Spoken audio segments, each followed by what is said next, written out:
Hello, welcome জন blog. আপনাদের আজ দেখাবো বসুন্ধরা সিটিতে শপিং করার মজা কেমন। বসুন্ধরা সিটিতে আমার জীবনের সব থেকে বেশি মার্কেট করছি এখান থেকেই, আর বেশি সময় এনজয় করছি এখানে।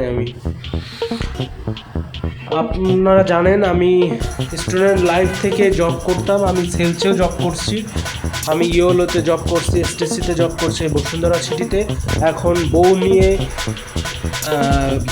ব্লগ করতেছি কিংবা লাইভ ক্রিয়েট করতেছি সংসার জীবন। এখন বসুন্ধরা আসলাম, এখন নিউ এক্সপিরিয়েন্স, নিউ অভিজ্ঞতা আপনাদেরকে দেখাবো আজকে। আমার পছন্দের সেই শপিং মল বসুন্ধরা সিটি।